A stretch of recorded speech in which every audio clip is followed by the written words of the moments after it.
Міне бүгін осы залда отырған менің әріптестерім Астана қаласы, Қарағанды, солтүстік Қазақстан облыстан келген әріптестеріме алғысым шексіз. Әрқашанда баршаңызға жұмыстарыңыз жемісті болсын деп, мен ойлаймын, рухы биік, еңбегі ерен егеменді елімізде мәдениетіміз тек қана биіктен көріне берсін.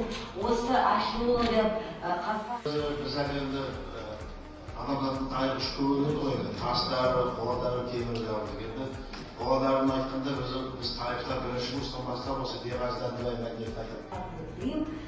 Тек қана биіктен көріне берсін. Көп рахмет.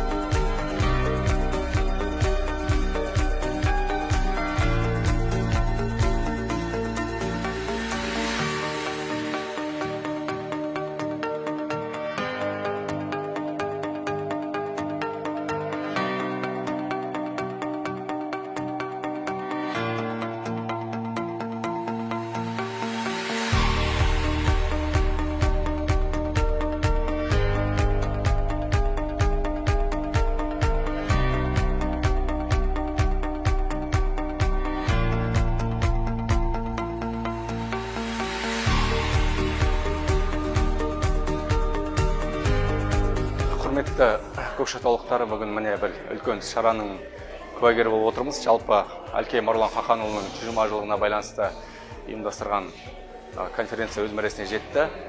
Жалпы конференция барысында біздің белгілі ғалама ғалымымыз, филолог, археолог Әлкей Хақанұлы Марғұлан жайының өмір баяны, жаңағы атқарып кеткен қызметі, ол кісінің келешек ұрпаққа сіңірген еңбегі барлығы қамтылды, айтылды.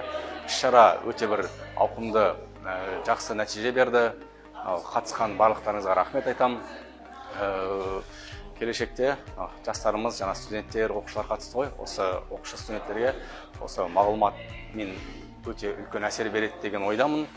Жалпы барлық қазақ еліне, барлықтарыңызға амандық тілеймін, саулық тілеймін. Жақсылықта жүздескенше. Сегодня, на мой взгляд, прошла очень плодотворная конференция, посвященная 120-летию основателя казахстанской археологии Әлкей Хақанча Марғұлана. Были интересные доклады как раз таки выступающих. Очень много узнали о состоянии археологической науки в вашем регионе, за что организатору очень большая благодарность. В целом же, если касательно брать центрального Казахстана, то имя как раз таки Әлкей Хақанча Марғұлана для нашего региона, конечно, такое, да, можно сказать, культовое, потому что именно с работы Центральной Казахстанской археологической экспедиции как раз таки начинается археологическая история нашего региона.